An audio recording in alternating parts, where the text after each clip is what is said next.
Okay, so we're going to be drawing a little winter scene with a snowman. First, I'm going to sketch it out with pencil, and then I'm going to use watercolors. So there's a trick to painting snow. So obviously my paper is white. When you're doing watercolors, you want to use thick paper, okay? Watercolor paper or Bristol board. Well, snow you would think is white, so how is it going to show up? We're going to use blue, a little bit of light blue to show the reflections in the snow, and a little bit of gray. First thing I like to do is I like to sketch out with pencil very lightly. If you press too hard, it's going to be hard to erase later, so I recommend you hold your pencil up high by the eraser and very lightly sketch out what you want to do.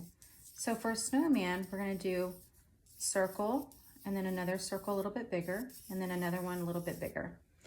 And then let's give it a little curvy line underneath to show that it's sitting in some snow.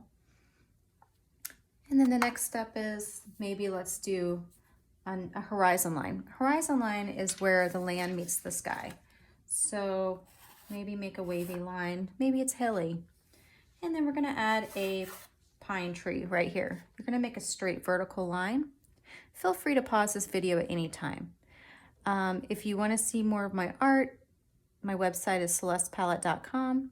I also teach private art lessons remotely with preply.com. I teach kids and adults, preply.com. You can always message me the links in the comments. So to do a pine tree straight line, I like to call it the mustache technique. Mustache meaning you're making lines that look like a silly mustache. They're getting longer as you get further down the tree trunk.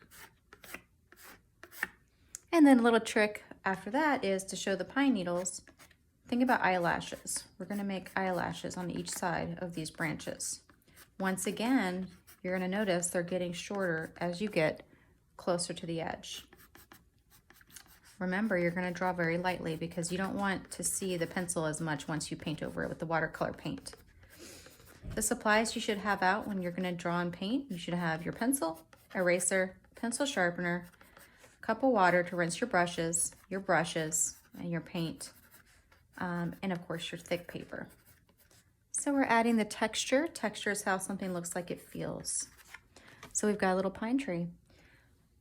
All right, maybe we're going to make this a little simplistic snowman. Let's put a tree branch. When you're doing a branch, it's not a perfectly straight line. Things that are organic in nature tend to bend a little bit. So let's add a little bend. And then let's put a smaller tree back here. You know, Bob Ross likes happy trees. Let's get some happy trees. And maybe a little taller one right here. I'm not gonna put the whiskers, the eyelashes at this point. And then maybe there's some little animal tracks in the background. Remember, you can pause this video anytime if I'm going too fast. If you go into YouTube settings, you can also adjust the speed. You can slow down the video as you watch it. All right, so this is a good starting point. So whenever you're painting, you always want to start with the background first. Background is usually the sky. Middle ground is what's ever in the middle, and the foreground is what's in the front, which is usually the largest thing. So my favorite paintbrushes are round brushes. Why? These are round brushes. They come to a tip. Well, this one's not a round one. So you might want to have like 3 brushes out when you're painting, a large, medium, and a small. I'm working really small, so I got my really small one out. This is a large one. So what's good about round brushes is you're able to adjust your pressure. So as you're painting, if you press harder, you're going to get a thicker line. But I could use the same brush, hold it up high, and barely tickle the paper like a ballerina, and you're gonna get a thin line. That's what's great about round brushes. You can do a thin or a thick line with them. If you're doing really small things like this though, we really need to make sure we have a really small brush. I would not get your brushes at the dollar store, but you don't have to spend a lot of money on your brushes either. You can get them on Amazon or the craft store. I would say, you know, pay $5 for a brush would be a good value. I'm gonna use the hard, watercolor paints. They do have liquid kind, but for this, let's just keep it simple. All right, got a mixing tray. If you don't have a mixing tray, I just use the cover, the lid of any watercolor paints. Go through your recycling. If you have any, you know, plastic Tupperware containers, plastic containers. You can use those to mix paint in. All right, let's get started. Let's start with our background. So the sky is probably going to be a grayish bluish color. So let's grab our medium sized brush. We dip it in our water, get some water in there, put some water in our tray. You really don't need a lot of pigment or paint to get the color you want. I'm gonna go with this middle color blue, dip my brush in the water again, and it's always better to start lighter and then work your way darker. So this is a really light blue. The more water you add, the lighter the color you're gonna get. But what's nice is I can always go back over this and add more color.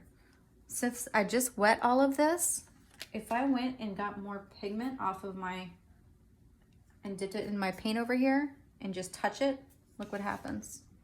It's like tie-dye, it spreads.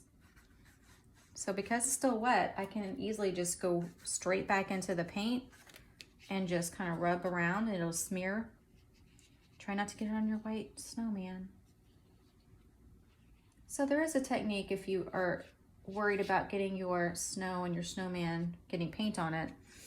You could take masking tape or blue painter's tape and just tape over it. It'll kind of block it off for you. Or they do sell masking fluid. It's like a white liquid and you put it on there and it hardens like rubber. And then you rub it off later.